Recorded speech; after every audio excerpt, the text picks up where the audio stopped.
What's up, everyone? My name is Melissa, and we are here with We Are Jersey. I'm sitting here with B-Star, originally from Florida, now in Cali. Out in LA, yeah. Cali, Florida style. Cali, Florida. Cali, Florida. So tell us a little about yourself. My name is B-Star, 25 years old. Like she said, I'm originally from Orlando, Florida, South Side, and moved out to LA when I was 18 to pursue my dreams and making films and making music, just making content for people. And been doing it ever since, you know. Got this new song out with Boosie right now. That was my debut single into like the world, kind of the new industry.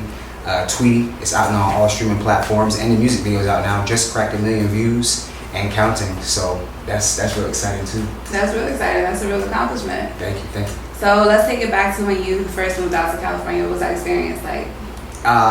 It was a culture shock, definitely.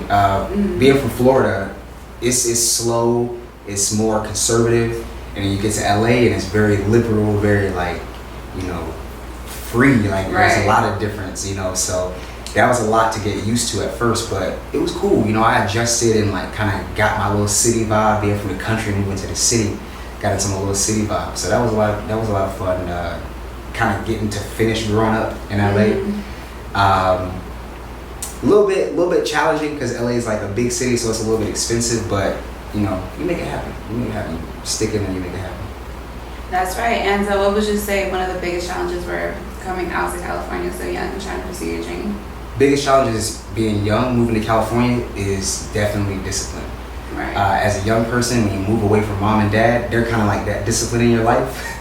So then you have to be your own discipline. And being in LA, man, I remember like getting paid Friday, being broke Monday. No discipline, you know what I'm saying? No discipline at all. So that's definitely the biggest lesson is like when you move out on your own, it's like, all right, you're your own mom. Like you're responsible for yourself now, so you gotta be disciplined, you gotta be responsible if you wanna, you know, make it. Right.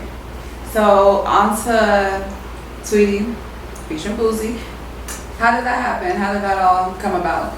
I had this track, I had Tweety, I had it all recorded out and stuff like that. And I showed it to my team and they thought like, oh, this is a great song, but we should put somebody on it. Like it's like a commercial type of song, we should put somebody on it. So I have a buddy from high school that actually got cool with Boosie. He was like the biggest Boosie fan in high school. When I was in high school, Boosie was locked up. So right after I graduated, he got released. And I graduated and moved to LA, but this dude stuck around, you know, Florida and stuff like that, and somehow met Boosie and like got in his camp and everything. That's crazy. So I reached out to him like, hey man, you know, what's up with Boosie? And he hooked everything up. And like it was smooth, like it was meant to be. Even the video, like we flew in, shot the video, and as soon as Boosie left, it started pouring down rain in Atlanta, like non-stop till we left. So me and my whole team was just like, wow, like that couldn't have worked out more perfect. Like they came in, everything was just like it was meant to be, and that record came out beautiful. Even the music video, everything came out great. Oh yeah, it's dope. Okay, so how was the transition? Like how did you make yourself more comfortable and able to, you know, make the music scene work for you in California with, you know, having spoken about discipline and all the distractions that it was? Initially, the way I kind of got back into music is I got a job DJing. Okay. And at first I was in LA and I was just like doing like a regular thing that everybody do. Either you like work security or you do something like some regular old job. And somebody met me one day and was like, hey man, you got a cool little energy, you should DJ. And this was like my first like time kind of coming back to music. And then like every night DJing, just playing all these records, playing all these hit records and stuff like that. In my mind, when you're a musician, you always think like, damn, like it's cool to be playing these records, but like I really want to be playing my own records, you know what I'm saying?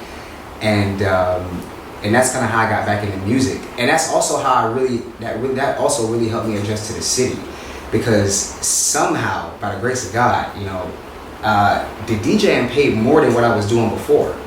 So once I started DJing, it really helped me like level out, you know what I'm saying? And I was able to have some money in my pocket, and like that really helped me adjust. I was able like to live then, because you know at first if you got a little job and you paying rent, you only really working to live. Right. You know what I'm saying? You're working to pay the rent.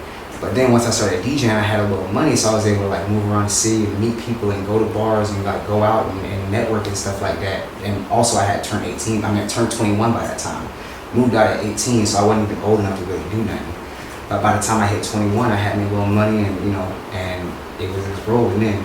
So I was like, by the time I was 21, I was really LA by that time. Right. I had really adjusted. College helped me out a lot. There was just a lot of things a lot of little everyday things that helped me kind of come from that little small town kid into like, all right, now you're a city slicker. You know what I'm saying? Now you're moving in the city. You know? So that's crazy, DJing at 21. What was that experience like? That was interesting. That was really interesting. That was really interesting, especially because I had never DJed before. But the dude was just like, I like your voice. You should try. And I was like, all right, we can try it out. But it was a lot of fun, like getting in the clubs. That was part of that distraction thing I was telling you about. Right. That was a big part of that distraction thing.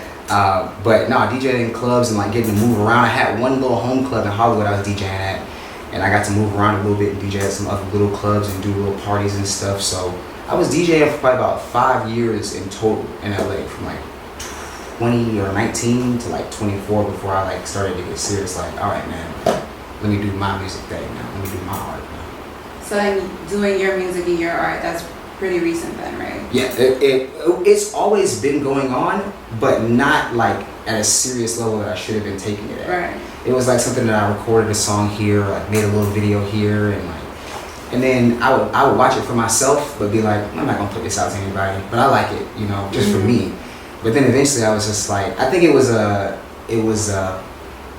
a pride. I don't want to say pride, but like a confidence thing.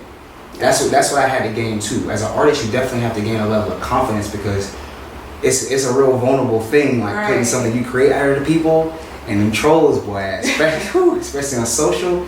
So it took like, you know, building up that confidence and stuff to like know, like, hey man, you know, everybody put out music, you know, it don't have to sound a certain way. Everybody put out what they feel, you know. And music and art is an expression of you. So you know, as long as you don't go out there trying to be somebody else, somebody gonna love you for what you're doing. Right, most definitely. And how did you first get into music? Like, how did you know, like, my whole family, like we all really been musical. Initially they had me in the choir, because my whole family could sing, and for some reason I was the only one that couldn't sing like them. But they had me in the choir, trying to make me sing or whatever. But I was a little kid. I was like 10 years old, 11 years old, cutting up in choir rehearsal. And the girl that played the drums, she thought she could get me in check, you know what I'm saying? So she like, oh, bring him down here, make him sit next to me. And I was cool with it, because that was my way of getting out the choir. Right. So now I done took the choir robe off. I'm like, man, yeah, I'm going down here with a drummer at. And then I guess like just sitting next to her and like watching her, I learned how to play the drums. And then after that, I was playing the drums. That was actually my first job. Playing the drums for a church was my first job as a teenager. That's how I made money as a teenager, playing the drums for this little church, because they didn't have no piano player. So we in the country, so I'm playing the drums and they singing. And you know, that's how I got my real start in music, and like learned my rhythm and like kind of learned how to rap.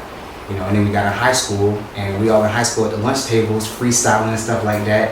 And that's when like rap became like a real kind of like love for me in high school. Yeah. Is the drums the only instrument you play? The drum, yeah, and the vocals. And the vocals, gotcha. So what can we expect for the future for you? Coming out in the future, right now, I just dropped Tweety, and I just dropped another song, Climbing Up the Ladder, after that. So we're working on the EP right now, probably about 7-8 tracks, just to kind of introduce me to the world. Tweety and Climbing Up the Ladder will be included with like 5 new tracks, and that'll be out in November. We'll put that one out in November, maybe sooner.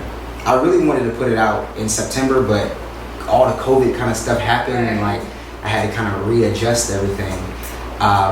But November by the latest, October by the soonest. October or November will be out to the world. And my plan is to put a music video for every track. So I kind of want it to be like a visual EP. That'd be really cool. It would be. And do you see yourself working with any other industry artists? My main goal, like legendary, would be like working with, like I said, Florida artists like Rick Ross, working with Trick Daddy.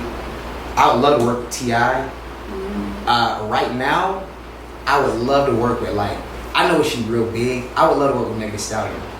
I would love to do Tweety and flip it and do a female version of Tweety, where the girl is talking about how she had this relationship with a guy and now he's blowing her up. Right. And I would love for a strong female rapper like Meg Thee Stallion or something to kind of get in there and like rap a female side to Tweety. Right. I think that'd be dope. No, that would be dope. Yeah. Well, you know. Maybe Mulatto or so. There's a couple other ones that are like kind of coming up that might not be as hard to get as hers. So I'll look around. I mean, that'd be cool for like a bonus track for the EP. Mm-hmm. Like the Tweety, the flip side of it. You know. That would be dope. Where can, you know, people find you? Like what's... Oh, all my socials at Beastars World. BSTAR World plural. And you can find me online at www.beastarsworld.com. Apple Music, all the streaming platforms, just look up Beastar. Make sure you search Beastar Tweety. Check that out, especially on Apple Music. Tidal, if y'all support Tidal, man, make sure you support Tidal. The music videos even on there, and check us out on YouTube too. Beastars World on YouTube as well. So everything is Beastar. So you'll be able to find me. Just Google me. You'll be able to find me. So you heard it. Google him. Beastar. For sure. It's the same words, yeah. Oh, and all there. Yeah, everything. Every Beastar Radio on Spotify, Beastar Radio on Pandora. Yeah, you can literally just look up Beastar, and I'm out there. So you heard it first here, where we are, Jersey. My name is Melissa. This is Beastar. You heard him. You can just Google him. He's on every platform. Make sure you check out Tweety, and make sure you look out in October, November for that EP. October, man. We're gonna meet y'all sooner, man. October, we're gonna drop the EP. So make sure y'all stay tuned. Follow me on all social media. Beastar. There we go. Jersey turned up entertainment. Entertainment.